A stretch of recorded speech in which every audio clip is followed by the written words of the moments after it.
Yun, panibagong araw, bagong vlog na naman tayo, no.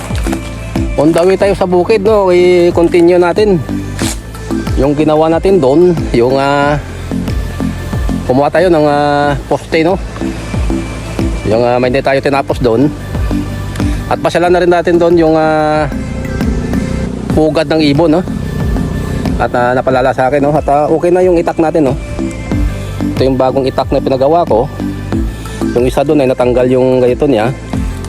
Kaya reserve lang naman doon at maliit yun. Ito medyo malaki siya, no.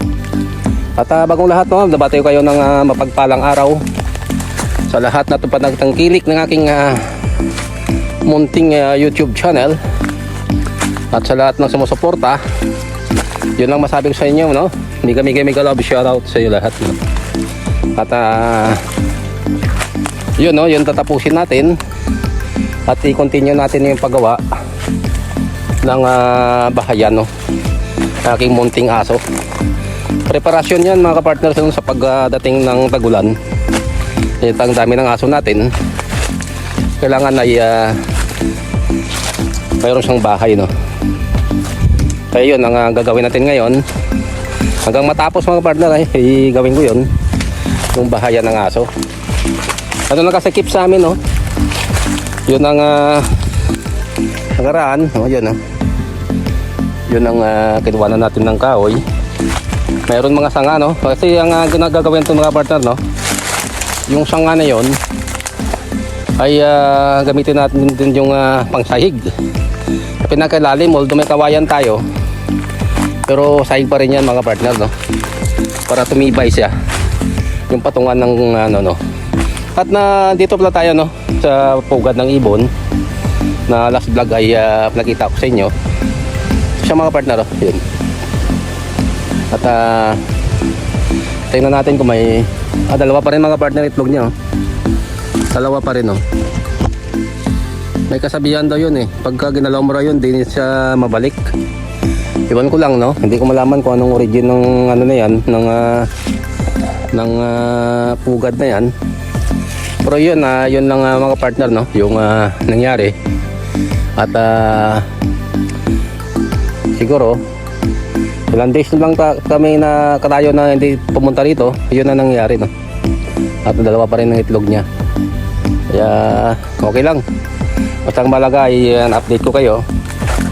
Kaya yun mga partner, no, hindi ko na siguro patagalin to. Tuloy-tuloy ang trabaho hanggang matapos yung pag-vlog ko, no, sa paggawa ng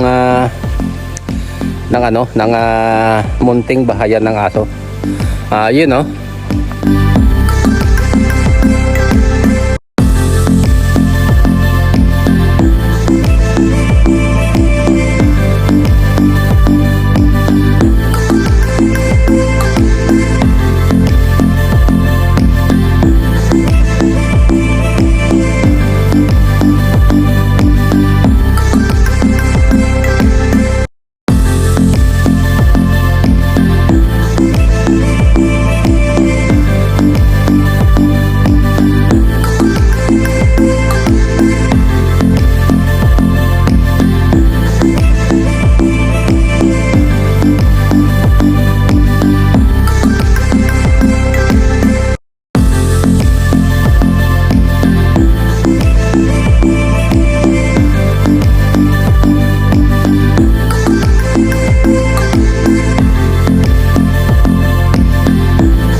Yun, maraming salamat sa lahat ng nanood ng vlog na ito. Yun, it is finished na.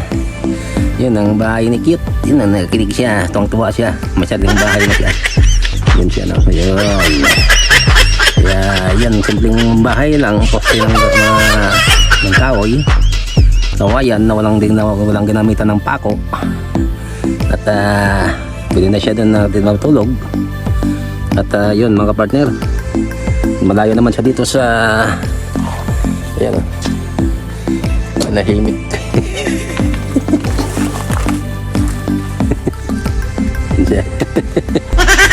So not disturb daw. Ayun na, salamat ulit sa panonood ng vlog. Maligit ulit na lang. At mega love shoutout sa lahat ng mga solid subscriber ko. Thank you ulit. At ang haba naman ng buhok ko, wala ulit gupitan. God bless you all. Goodbye and I love you. See you for the next vlog. Hello.